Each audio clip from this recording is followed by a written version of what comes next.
Welcome to the Wildcast Podcast, coming to you from Wildcast Studios, with your hosts Adam Lund and Jeremy Boucher. Oh, welcome back to Wildcast Studios for another episode of the Wildcast Podcast, your unofficial voice for all things Moncton Wildcats. As always, fan listeners, I am your host, Adam, and I am joined, of course, in studio again. So good to have him back by your favorite co-hoster, Mr. Jeremy Boucher.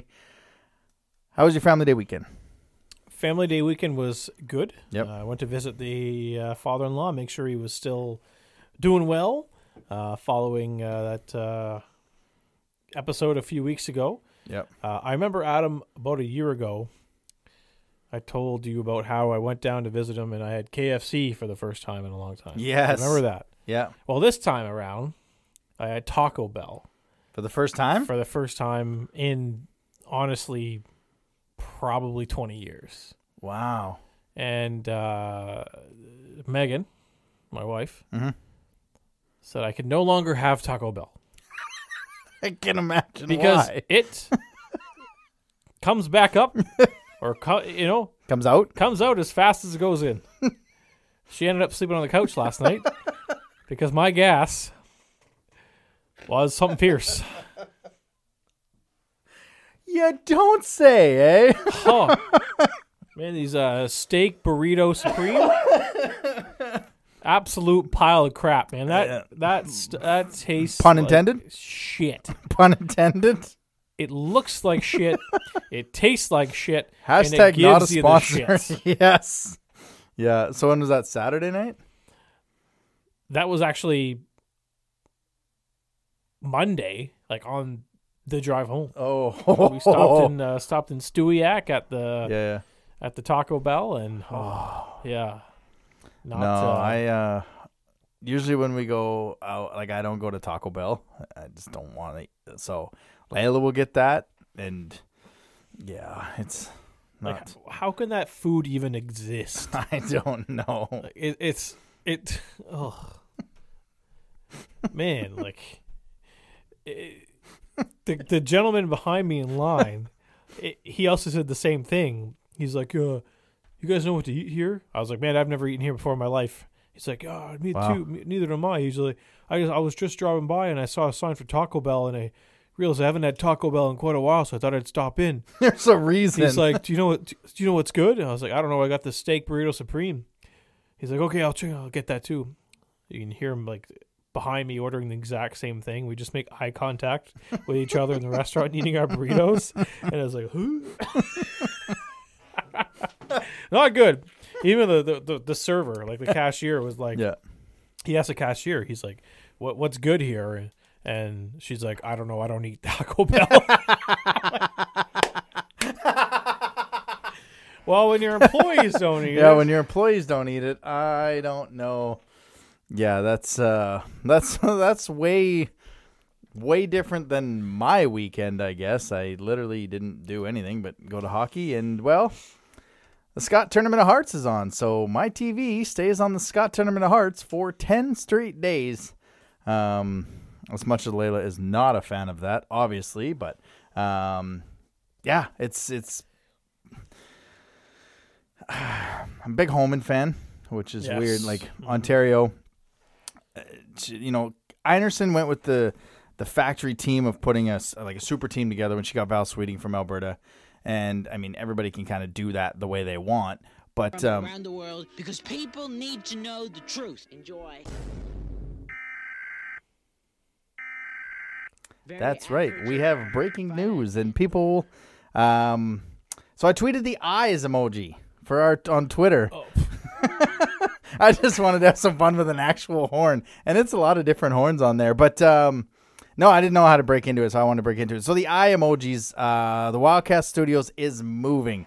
I can't wait to see your face on the video on that. Wildcast Podcast Studios is moving. You were talking about curling, and all of a sudden it was like a service interruption. Yeah, I know. I didn't know what that sound was. I was like, let's see what happened. I hit the button. That's why I didn't turn it up real loud. But no, this is our fourth last episode in the studio here in downtown New Brunswick, as we are moving out onto a house just off Shediac Road. So we'll still be the Moncton Wildcast podcast, not Riverview Wildcast or Dieppe Wildcast. But yeah, no, it's a little bit bigger of a house and a little bit bigger of a studio, so we are expanding. So you should have seen the amount of messages I got when I put up the eye emojis on. I can imagine. Yeah. What is it? Is it this? Is it this? Nope. Don't worry, people. It's not a bad thing. But I said I would reveal it on Wednesday. So there you go. We are moving. We're not leaving you. We are just moving to a different studio. We will not be interrupted as we move basically around St. Patrick's Day. So we will have your coverage as we get into the playoffs. Moving forward, back to the Scotties. Like I said, Anderson put a super team together. Holman made some changes. Courtney went into the booth. She got Tracy Fleury. I'm not a fan of Tracy Fleury. She's missed a lot of shots. And it's tough now. Holman's lost to Northern Ontario. She's lost to Northwest Territory, lost to Manitoba and lost to Northwest Territories, who are both above her in the standings. As the top 3 teams move on. Canada in Pool A is at 5-0. BC at 3-2, which is kind of nice to see them, especially as the host. And then Nova Scotia at 3-2. Still lots of games to be played, ends to be played, and pool play is what it's called. And New Brunswick, for those wondering, is played 4 games. She's 2-2. By the time you hear this, that record won't matter to you. So always good to see it. I was hoping it was going to come to Fredericton next year. There was some brewings of maybe it would be in Fredericton. I just need it to be somewhere where it's not in BC, so that I'm not staying up till 10:30 at night to watch curling, which, I mean, usually I fall asleep about midnight, but I'd love to see it here. We've proven we can have events. Let's have the Scotties here in Moncton. We had the men's worlds. Yeah. At the Coliseum. Man, it's probably like 10 years ago. Right. I don't know when it was, but I know that I didn't go to any of the draw. They call it draws, right? Draws, That's yeah, curling, yeah. draws. Yeah. See, I watch curling. I'm not like I'm not into it like you. Yeah. You know, Only the when Scotties, when I was growing up, I was a bit of a rebel. So What? I also I wasn't into curling, but I did have my fair share of days where I threw rocks at houses. So what? Jeremy's that- mom, if you're listening, no, he didn't. No, it's honestly my weekend was Canada Games. Yeah, that's Watch a lot of that. If you're catching that, Quebec is kind of the team that we want to watch quite a bit. But there's a surprise there in Yukon, Northwest. yeah. New Yukon, right? Yeah, their first overall pick in the WHL draft, Gavin McKenna. Bantam draft. Bantam, not even, that's correct, Not even yeah. U18. So he it's was like picked- U16. Yeah, so he was picked when he was 14, and he's Yeah. got at this moment, he's got 21 points in 3 or 4 games, which is ridiculous. Which is kind of crazy to think about because, you had talked about Zach Wheeler last year with Mike and how he was going to have an impact at 14. Well, if they had the same rules that the WHL have, he'd already be a drafted player to Team X, and it wouldn't be Moncton because they probably wouldn't have a shot at him given his height. But what are your thoughts on, we have a potential lottery pick? Sadly, we can't get out of our own way, so right now we got a top 10 pick of our own. Just some of the names you're keeping an eye on. Yeah, for sure. Getting back to Zach Wheeler, it's been definitely let's put a underwhelming performance so far. It's been he hasn't been as noticeable as I was hoping, and some of the scouts were hoping. So I know when we looked at the hockeyprospect.com top 100 list that was released last week, he was, I believe, sixth, I believe. and he's still going to be a first round pick, but I think this performance here might affect his draft stock a little bit. The big names in Quebec are performing, how they should. Caleb Desnoyers and Nathan Leconte and Alex Huang and there's Emile Guitier. These guys are on the score sheet every game. A player I really like out of Quebec is Sean Carrier. I think he's in that first round on that list. He is 12th. Yeah, 12th. So that's a player I really like. He seems to be all over the ice all the time, and there's other players on Quebec that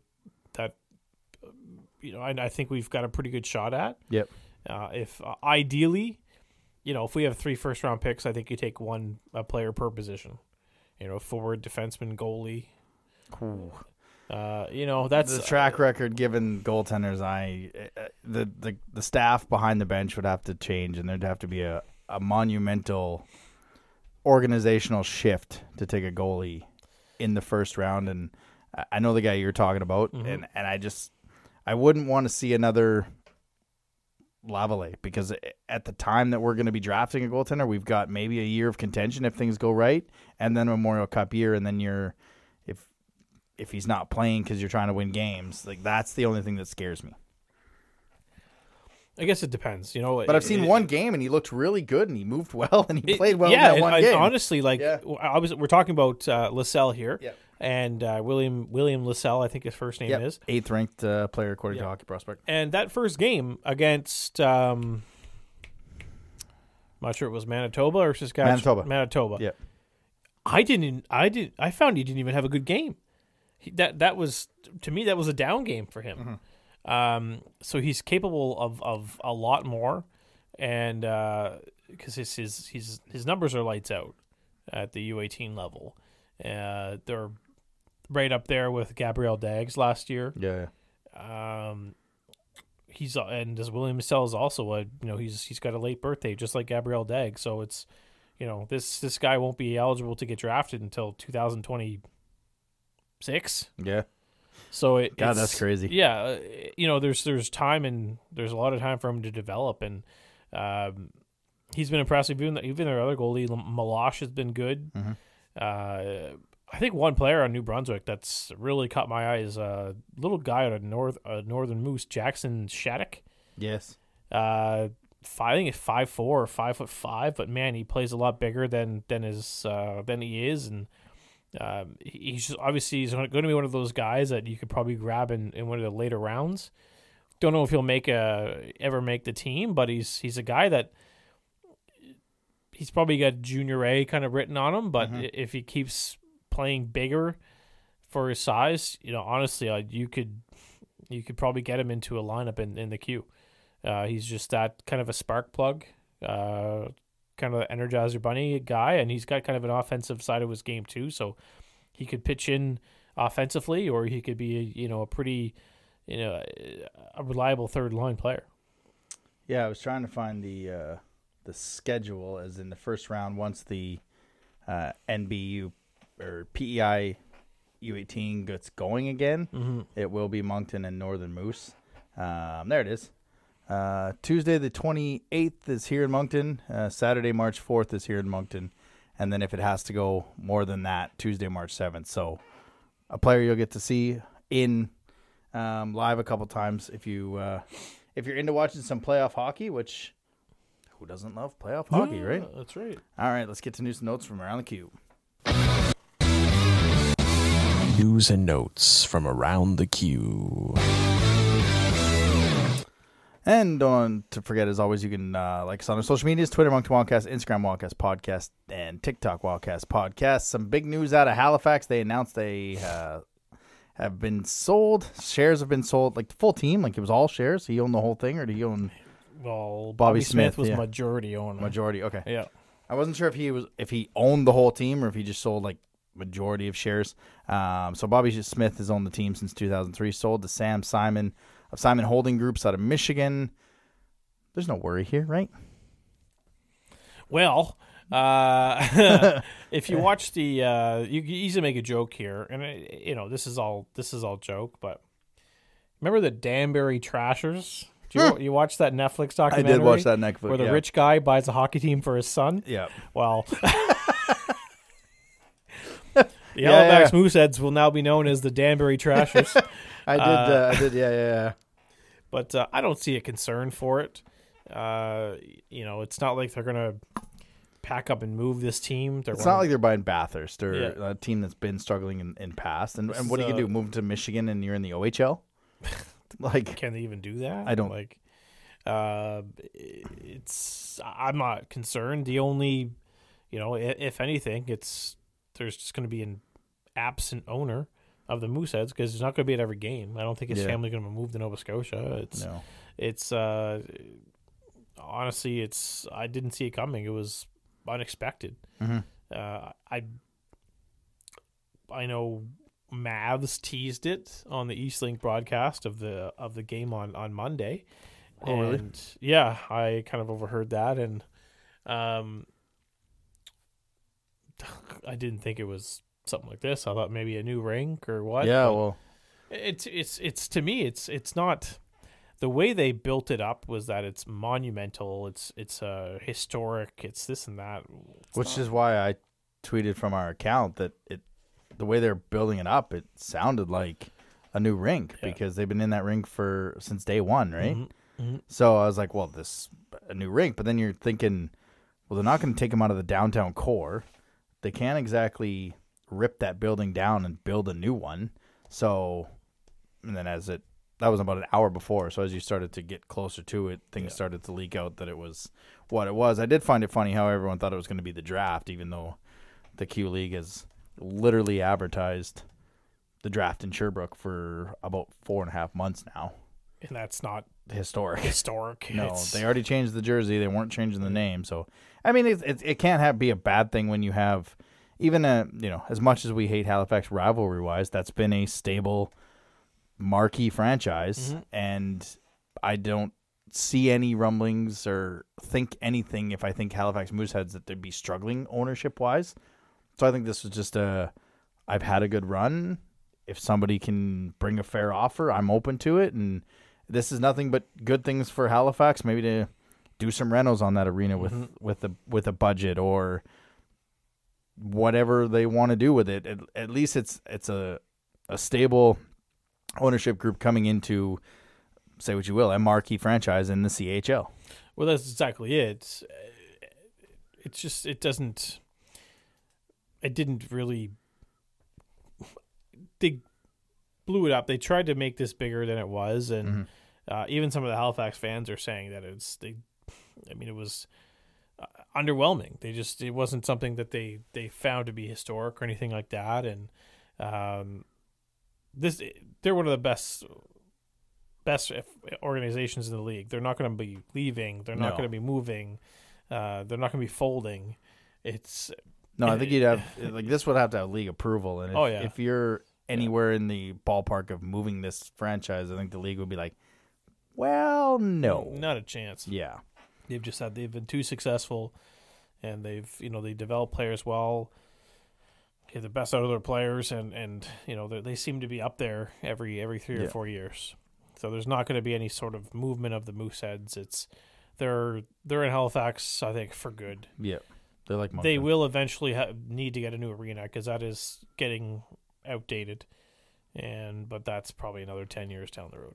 Which, I mean, hopefully, depending on the deep pockets, because we know nothing really about this guy, maybe we'll see some rink improvements. This isn't really major news, but it's kind of an interesting schedule wise. So obviously the Canada Games is over in PEI. They've been using different rinks. And the game this Friday against Shawinigan will be played at 11 a.m. before the two Canada Games semifinals at the Eastlink Center. So, I mean, there's been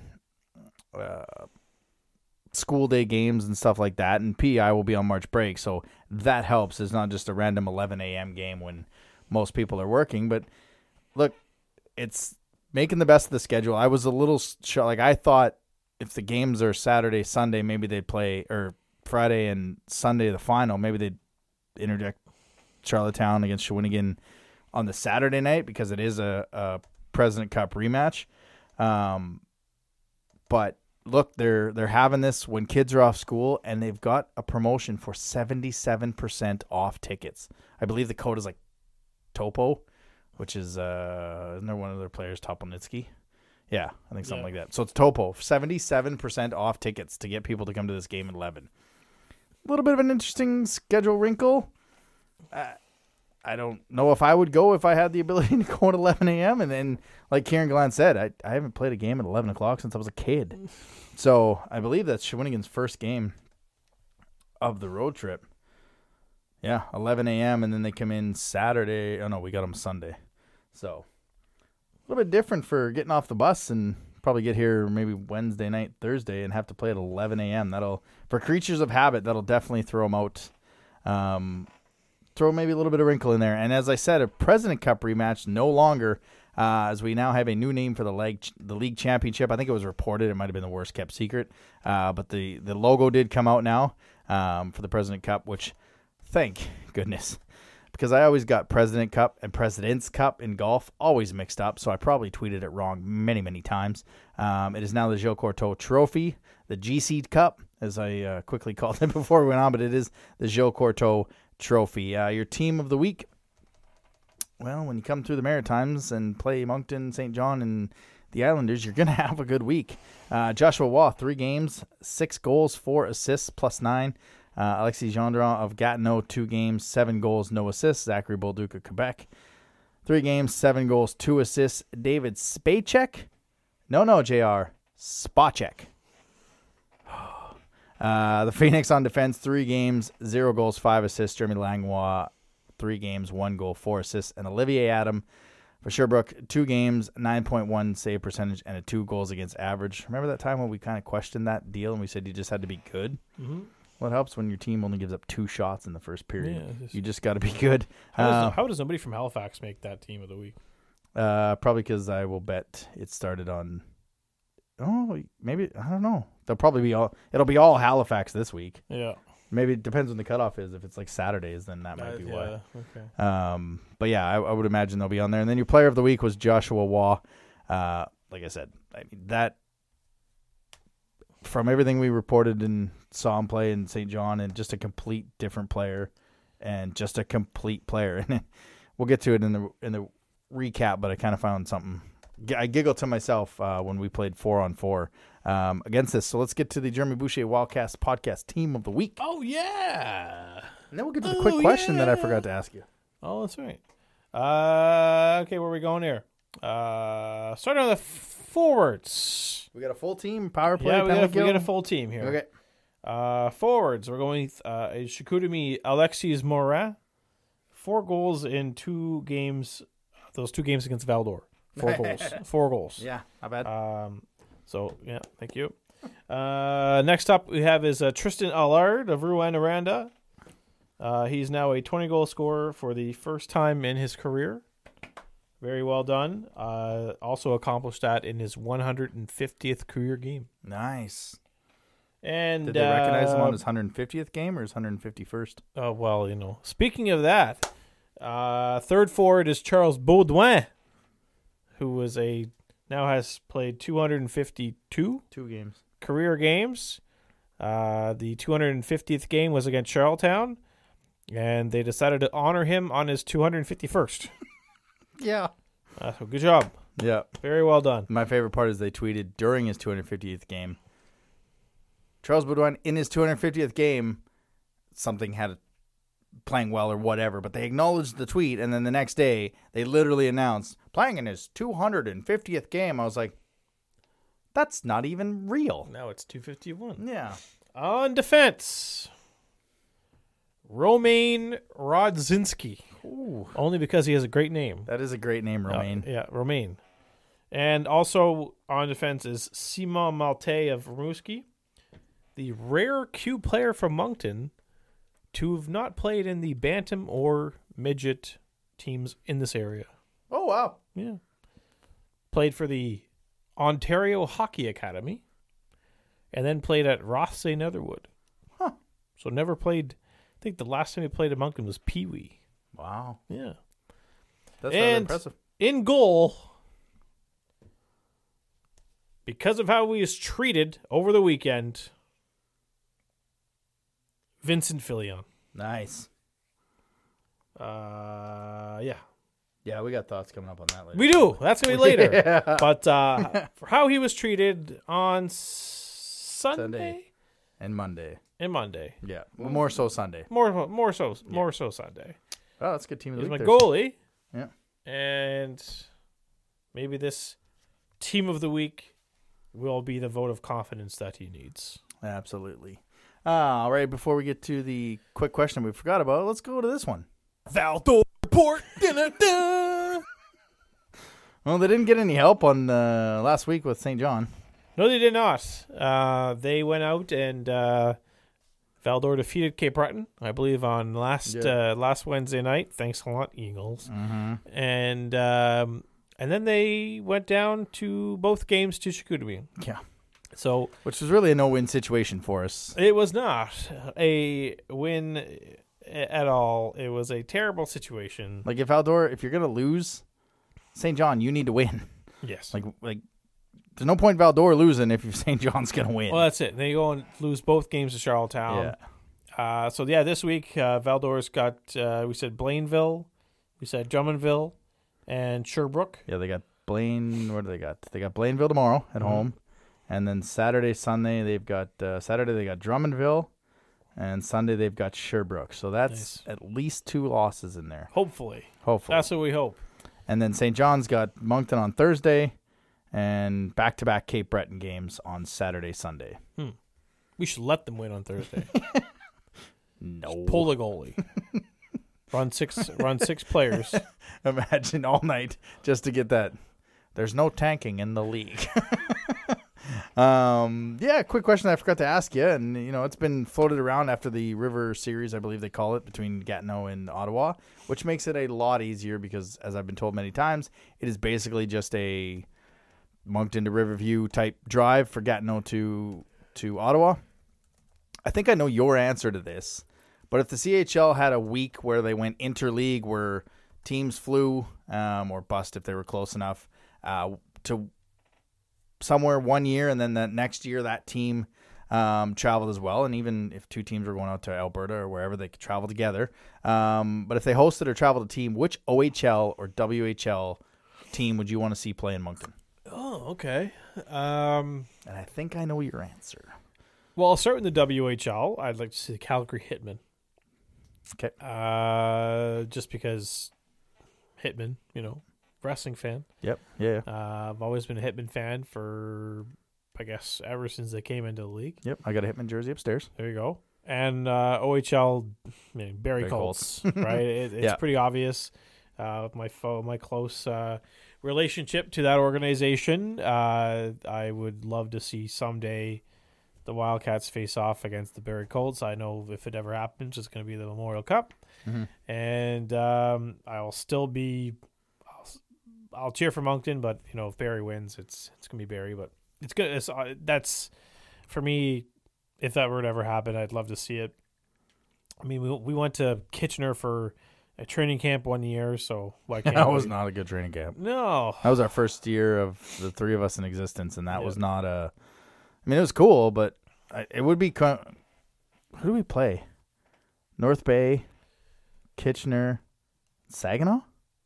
Yeah, I feel like it was those 3. Yeah. And we went 0-3 and didn't do much of anything. That was really good. It was a good time. It was training camp. Yeah. Points don't count. But that's pretty obvious who my teams were. Yeah, I kind of wanted to go. Calgary surprised me for the WHL for you. I think I would stay. Like I lived in Lethbridge, so that would be kind of cool. But I think I'd go one of the States teams, like a Everett or a Seattle, just because. And I'm going to give you the standard boring answers.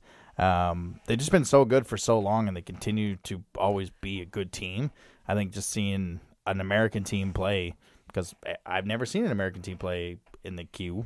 You have. I haven't. I've seen them play in the WHL. Lewiston Maniacs. Which is a different when you go to your first one, which was Lethbridge and I believe Everett.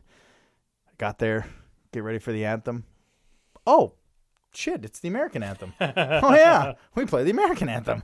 And then in the OHL, London.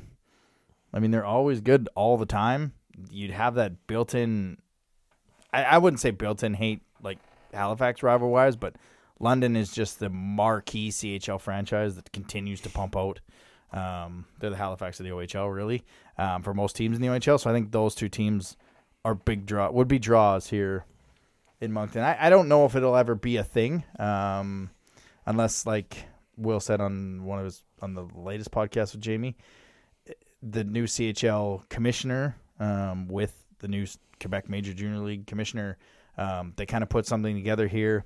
Maybe shrink the season to 60 games and have an interleague, but I don't want to get into too much interleague A because that'll defunct some of the franchises who can't really afford to be traveling out there. And B, I think it actually does kind of take away from a Memorial Cup. I mean, baseball did it. Baseball still does it, and it kind of takes away from the World Series, takes that mystery away. But I don't actually think it will happen. But maybe do 2 years and then take a couple of years off and then do back-to-back years where that team plays home and home away, right? I mean, you could make it worth something. I mean, not just regular season games, but, it's make it worth something. I don't know what it could be worth, but, I mean, look back 10 years or so ago when the MLB All-Star game, whoever won the game, well, that league would get home field advantage in the World Series. Yeah. They actually played it now. Yeah. That was such a stupid gimmick, and what a dumb idea that was. But I would love to see it. If there's anything I'd love to see in the CHL, it's interleague play. Yeah. Interleague trades would be fun. Cool. Like, I mean, you can do it in Junior A hockey. Why can't I'm just kidding, obviously, but interleague games would be something I'd love to see. You're right. It would bring a different, especially if you have an Ontario League team coming this way, with all the people who have moved from Ontario to the Maritimes. It's going to bring that sort of a different new fans to the rink, really, and people who would move here from, Bernie's from Barrie, right? So he'd be there probably. He'd definitely be there for sure. Not sure who he'd cheer for, but I think we know who he would cheer for. But there's so many people that have moved from Ontario to the Maritimes, and maybe they just don't go to these games because they're like, oh well, the OHL is such a better league. Well, here's a chance to come watch your team play your new hometown team. There's ways around it, and it wouldn't be a mandatory thing. Like if you're in year one of your cycle, you're not going to bring in Guelph or Red Deer on their year 3 or 4 of their cycle, where you're just going to get pumped. If you want to, great. And it a Bathurst and a Cape Breton could travel with Moncton out to Alberta if they played 3 Alberta teams and went to Calgary, Edmonton, and Red Deer and split the cost, right? Like somewhere to split the cost. I think that's less likely than actually if the CHL went to a standardized no games for the actual complete Christmas break until the juniors are done, and 60-game schedule, alleviate these 3 and 4 and 4 and 5 and all this stuff, and just shrink your division rival games. Like you just get fan fatigue, like you just do. But we've been down this road before, so let's get down to the different road that we've been down before. Weekly Rewind. Weekly Rewind, sponsored by a local sports pub. Looking for a great place to have some wings, beers, and watch sports with friends? Head to 1715 Main Street, where the Salty Sea Dog used to be. All-day happy hour on Mondays, where Molson products are $5.50 a pint, and wing night is every Tuesday. Pound of wings and fries is $15.99. And if you saw our story, the Antler Whiskey Pub, I think it was called, the Antler downtown. Lounge. Antler's Lounge, that's the word I'm looking for. Was robbed of a lot of product, basically all their products. So, same owner. So if you can get to the Salty Sea Dog, or if you can get to the local sports pub, get there, support them, or the Antler Lounge, and hopefully that will be the official host of the Wildcast playoff viewing parties. 1 step forward, 2 steps back for this hockey club.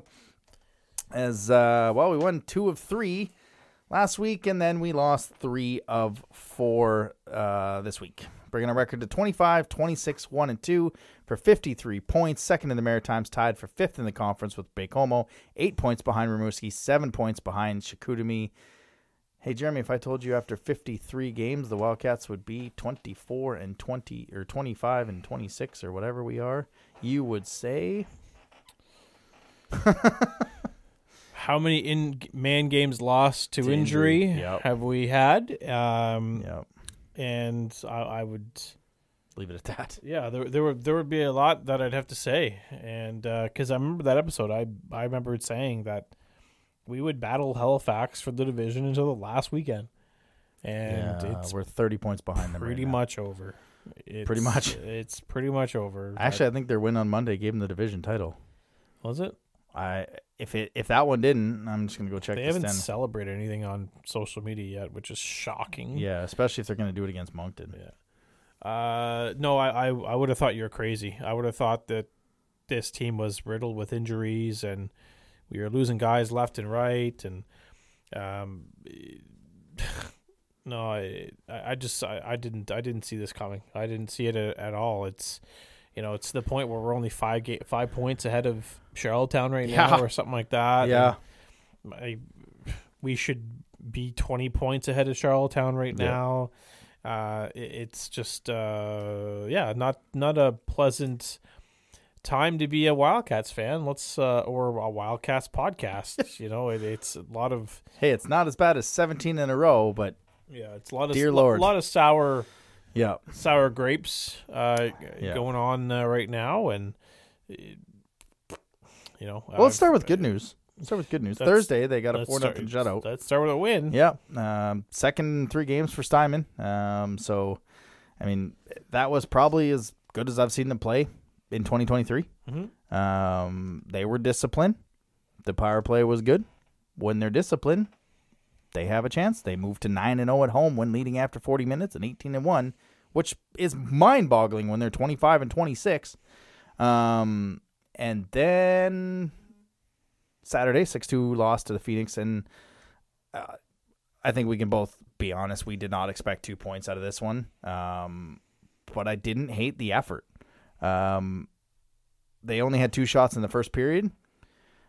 It's basically what teams dealt with playing us in 2020. Like, they just have waves of lines, and they kept the Wildcat. The first few minutes, they were going north-south. They were chipping the puck in. They were playing simple hockey.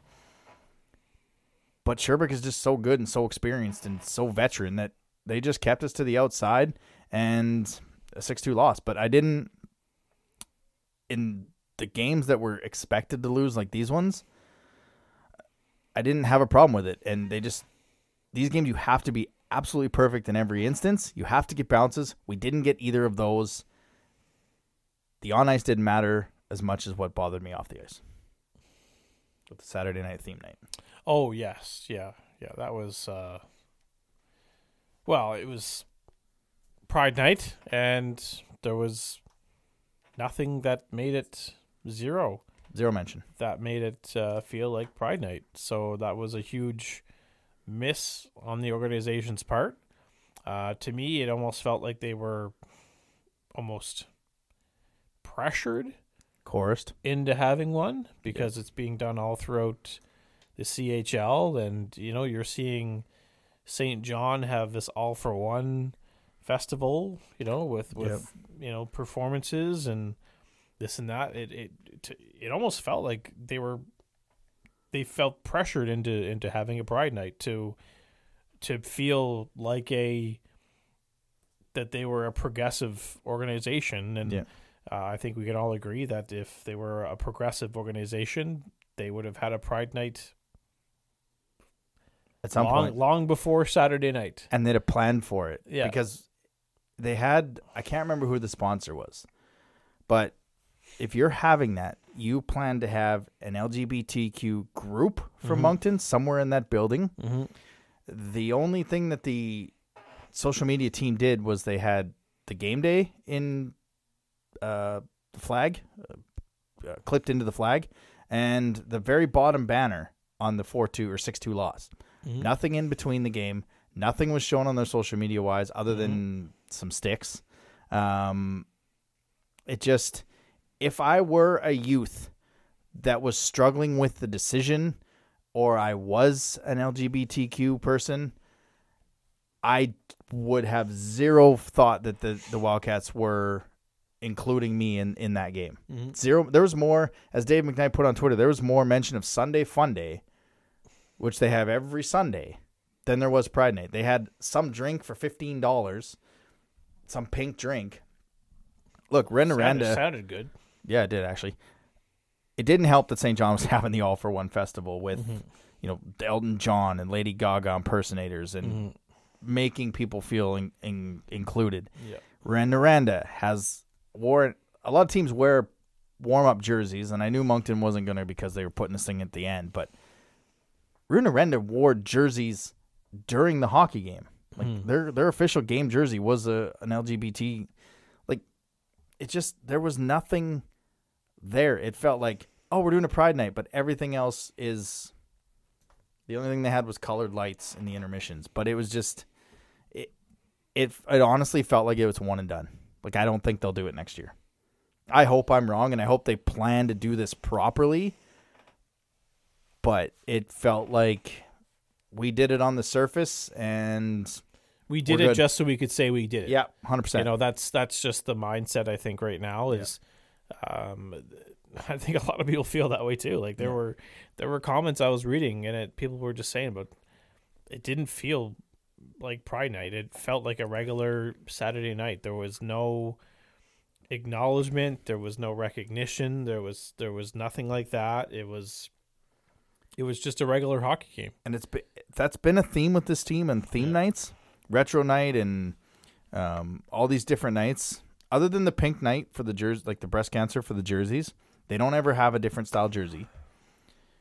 It always seems like a theme night is just a thing to have to try and sell tickets, and we just really want you in the building. Mm-hmm. Then you're going to see the exact same thing you see all the time. This is the worst effort to do that on, especially with everybody else around the league that is just killing it and doing it because they want to, not because they feel they have to for optics. I agree. It was obviously I wasn't at the game. I can't speak for what went on there. Have you been to any regular season game this year?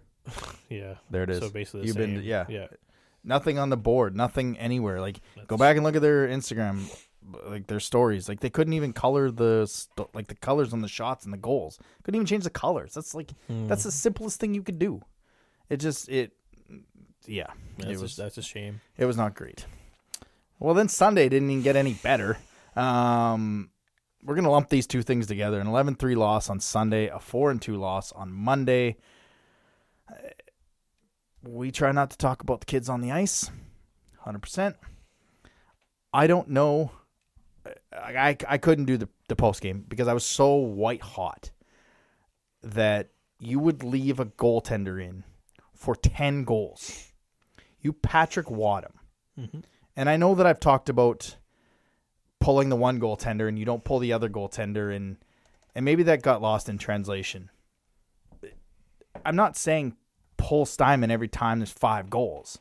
What I'm saying is you have to have both goaltenders on the same platform. And right now, Filion ain't anywhere near Steinman on the platform. And don't give me this crap of he can't stop a beach ball and he can't do this.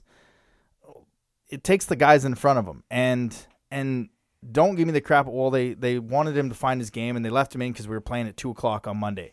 Cool story, bro. Steinman played 3 games in 4 nights. So you had a chance to get Filion against Bathurst. You had a chance to get Filion against Charlottetown. So you had a chance to get Filion in these games. Mm-hmm.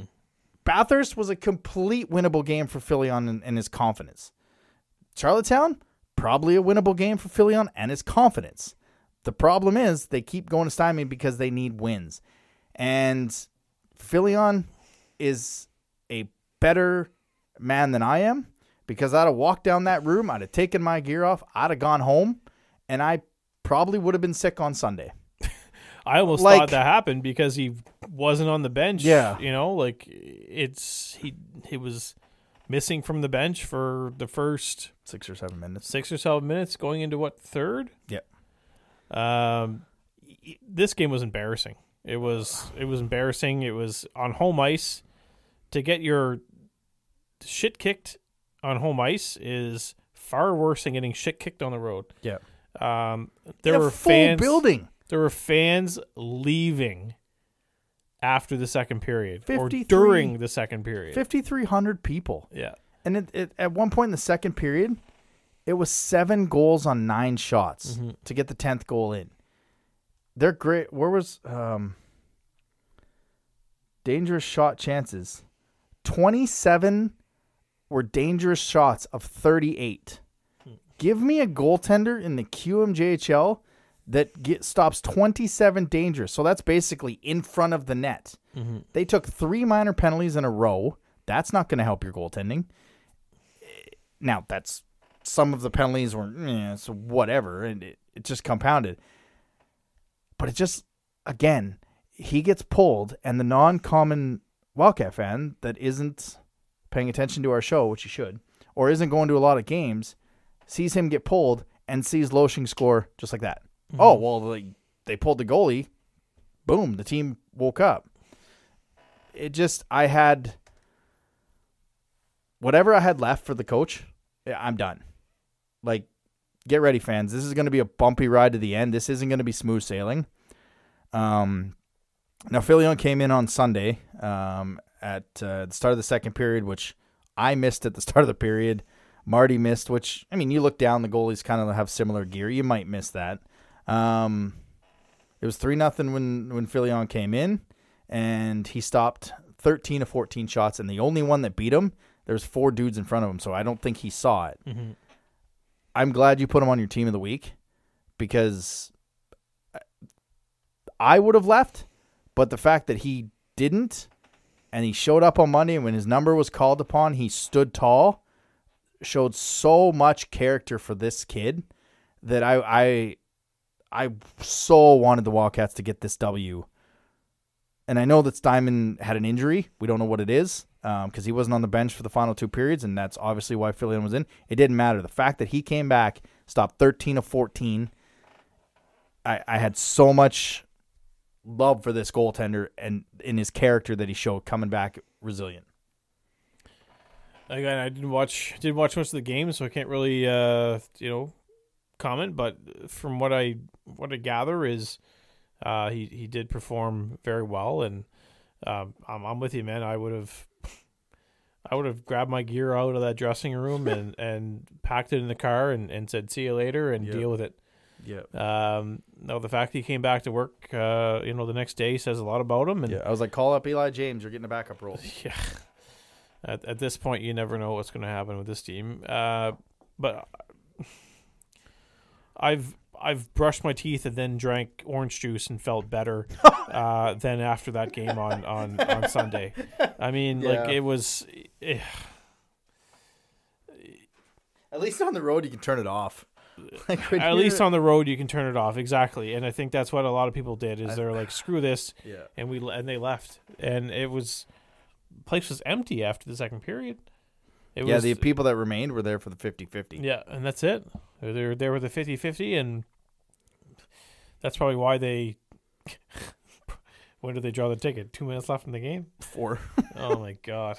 That better not happen again on home ice. No. Because there will be... And that was the 11 goals against... What did Kevin Barrett say? The most goals... Franchise history at home. Yeah, tied a franchise record for most goals allowed. I think 7 was the most in a period they've allowed in franchise history. Like, God. And I got a lot of questions and you probably saw it on the boards and on the social medias, like, well, that kind of embarrassing loss, Dan's got to be gone. He's got to be. Mm-hmm. Guess what, kids? He's still around. If he wasn't let go in 9 of 10, he's not being let go now. They're not going to bring in a coach for a month just to bring in another one next season. It's going to be a bumpy ride. We got 14 games left. 5 are against teams above us in the standings. 2 against Halifax, Rimouski, Baie-Comeau, Chicoutimi. Now, Baie-Comeau's tied with us. They might not be by the time we go. This team, at minimum, if they want a shot at home ice, 11-3. Which is impossible given the fact that they've gone 9-13-1 since the Christmas break. Mm-hmm. Like, they have to, at minimum, you've got Bathurst, you got St. John tomorrow, Bathurst. That has to be back-to-back wins. And then Shawinigan on Sunday. When's the game in Bathurst? Friday. We play in Bathurst? Yep. Yep. I'm terrible at scheduling. It's okay. I got you one right there. Oh, yeah. Right in front of my face. I mean, it's the old one without the updated games on it, but it's there. And then, so those are 3 games, 3 winnable hockey games. They have to win all 3 because your next stretch is Rimouski, Baie-Comeau, Chicoutimi in Rimouski, Baie-Comeau, Chicoutimi. Those are 4-point games per night. You want any chance of a home ice advantage in round 1? got to be wins in all three. This team needs to be 6-0 by the time March break hits. 6-0. If they want a shot at home ice in the playoffs, they at least have to be 6-0. All right, let's make another deal here. When are we going to record the March break show? March 6th. Yep. If they get 10 out of 12 points, we'll throw some confetti. Ooh, I like that. The March, the show that we will be released on March the 8th. If they win, because guess what? We can make a confetti mess because we're moving. That's right. That's it. So yeah, out of the next 6 games, if they can manage not 5 wins, just 10 points. Yep.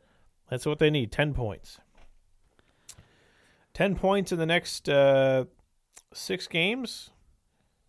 We will do a confetti toss on the March 8th episode of the podcast. And the worst part about it is they are 12-15 on the road, and 5 of those 6 games are on the road. No, 4 of the 6 games are on the road. So St. John tomorrow, and then Bathurst on Friday. You have to start this thing 2-0. And when are we getting OJ and Mercier back? Do we know anything about we that? have no idea. Mercier, I believe, is close. OJ, I don't know. Mercier was his tonsils? Yep. Yeah. So it's probably a work back to conditioning thing. Yeah. Depends how much he was off. OJ, I don't know. At this point, I mean, if you go 2-4 in these next 6 games and you know you're not getting a home playoff game, it doesn't matter. You might be struggling to play. You might get Halifax and Quebec in the first round, and that's really what you want to avoid, kids. Yeah. So you want to avoid them at all costs, but yeah, it's I would believe if they don't have a shot at home ice, just keep OJ on the bench until the playoffs, and he can come back and make his triumphant return. But it's gonna be a bumpy ride because, and I don't honestly, Filion too, I don't know if he plays at home again this year. At home. Yeah, I think if you play him, I mean, he's just not seeing the puck on the road or at home well. Nothing against him. You can let Q shooters like Dumais and Josh Lawrence and all them just walk in and walk around. Just give him the starts depending on the injury. Now, Steinman might be good to go against St. John. Perfect. He plays at home against St. John. Filion goes against Bathurst. 1-1-1-1. Go back to your 1-1. Mm-hmm. You got to get Filion in. He cannot play. If he hadn't played against Halifax either of those games, he was looking at 3 weeks in between starts. Tell me a goaltender in this league that's supposed to have expectations, supposed to be the guy that plays 3 weeks and is expected to be great in those 3 weeks. So it's going to be a tough road trip. 3 games. Let's get 6 points on this. Let's get a little bit of a streak going. Let's put the foot forward, 1 foot forward. Let's get that going instead of 2 steps back. You ready for everyone's favorite part of the show? Yes. Eric Murray, Realtor, buy a house from him. Stick tap of the week. All right. So Monday night. Yeah, Monday night. The holiday messes you up, eh? It does mess me up. Man, I feel so tired right now. Oh, I get it. We got ourselves an upset Monday.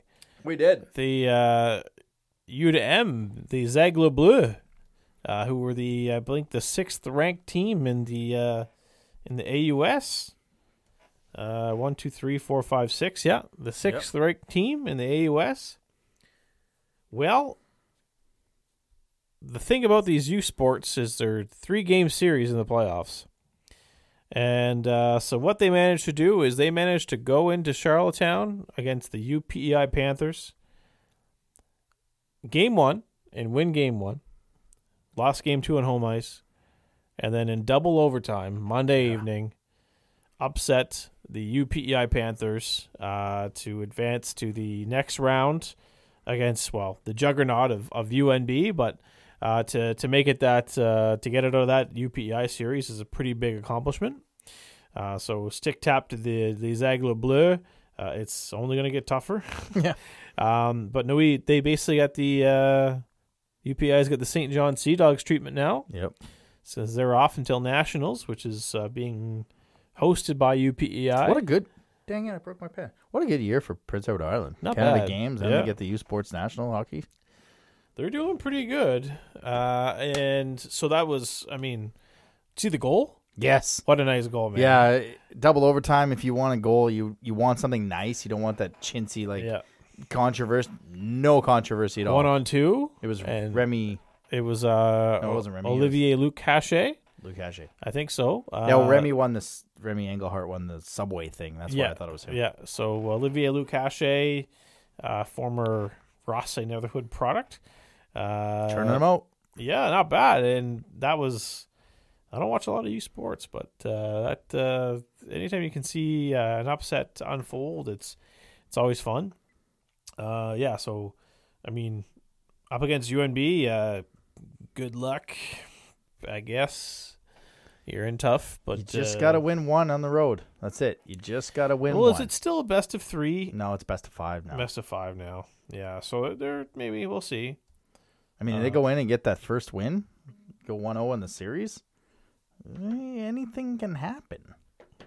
That is very true. All they got to do is We've seen it. win one and what was it? Win one and hold serve at home. Win one and hold serve at home. You'll be fine. Yeah. So But it's not going to be easy. So we'll be cheering for him. Yeah. And because anytime you can see you'd love to see the powerhouses go down, Yeah. right? You'd love to see UNB get be upset, to be shocked. It's not. It doesn't happen often. They're one of the top teams always in the country. But you'd love to see a team like that go down. So they play Friday, Saturday at UMB. If you're in Fredericton listening to our show, A, thank you. B, that's game 1 and game 2. Game 2 and 3 will be Tuesday the 28th. There's no Moncton Wildcats game, so you can go catch some playoff hockey. And then Wednesday the 1st, if necessary, which Moncton is in Rimouski. So perfect timing for them to host 2 playoff games. So There you go. There you go. And also, honorable mention, stick tab of the week, to the first medalists for the province of New Brunswick at the Canada Games. Nice. Male synchronized trampoline. Not just any medal, the gold medal to Eric Davis and Dexter Richard of Fredericton. So we're on the board, and we're also number 1. I want that as an adult event. Yes. Could you imagine you and I in synchronized gymnastics? Oh, my goodness. Let's do it. Do the tummy tuck. No, do the back crack. No, act like you're getting out of bed in the morning. Oh.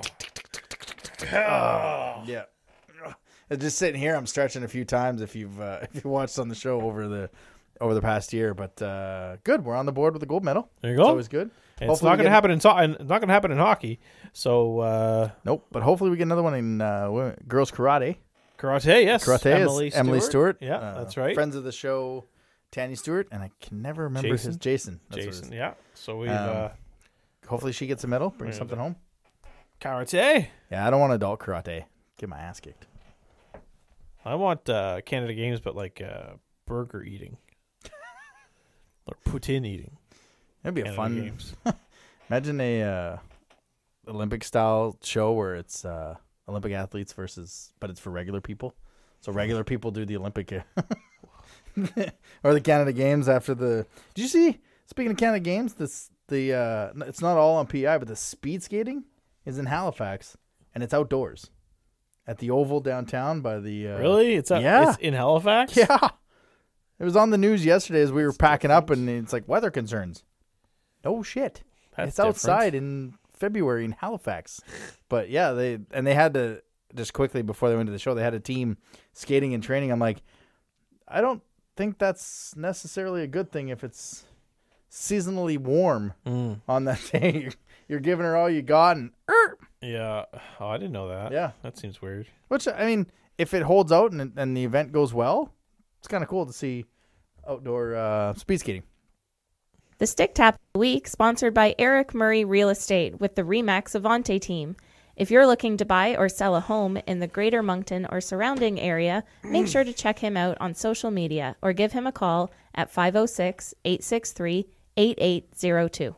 or text Layla or DM me, and we can tell you how good Eric is at his job.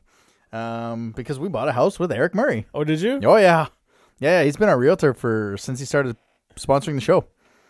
Yeah, we used him as our realtor. Nice. And I will give him major props because my wife is what you call type A. So she's been hounding Eric to go look at houses, and he's very good at what he does. He keeps us up to date on if there's offers, if it's a waste of our time, when we get there, blah, blah, blah. When we started looking again about 3 weeks ago, she's like, oh, should I start sending Eric some houses? I'm like, sure. 17 houses. Wow. She sent to him. I think it was like 8 or 9, and we only went and saw like 4 before we found the one we're moving to. But yeah, she sends him a list, and he goes, nope, offer, 2 offers. Like he's very diligent, folks. So that read means more. You can DM us, and we'll tell you all the good things that Eric does. So that brings us to the Wildcat of the Week, presented by Rosemary Lynn Massage and Spa. This month they have a 15% off all spa services, as well as a loyalty card. I couldn't think of that last week. If you'd like to take advantage of that, please call them at 506-830-1224 or drop in for a visit at 1224 Mountain Road. The Wildcat of the Week player goes to, well, it's pretty tough when you lose 3. This is getting tougher and tougher as we go, but this guy was dialed in on the power play. He had back-to-back games with power play goals, and he was my Rookie of the Week. Rookie of the Year prediction. He's been on most nights. It's been kind of a seamless transition as he's been in the top 6 for more nights than he hasn't been. Playing whether it's the wing, center on the second line. He had 1 power play goal and 2 goals against Sherbrooke and 1 goal against Halifax in that 11-3 loss on the power play. Your Wildcat of the Week is number 20, Preston Lounsbury. That'll do it for the show this week. Tomorrow night's game versus the Sea Dogs. Use your March 22nd ticket, as this is a redo type game. So use the March 22nd ticket for this one as well. Don't forget, all playoff packages are on sale for season ticket holders. Whether you got the email or the top of section 101 for all home games in February, which is basically the next 2. Yeah, get your playoff tickets if you believe to achieve. Get your playoff tickets. Dear God, I hope we have a bit of a run to get your playoff tickets. For Jeremy, I'm Adam. See you next week. Thanks for listening to another episode of the Wildcast Podcast. Follow us on social media at Moncton Wildcast.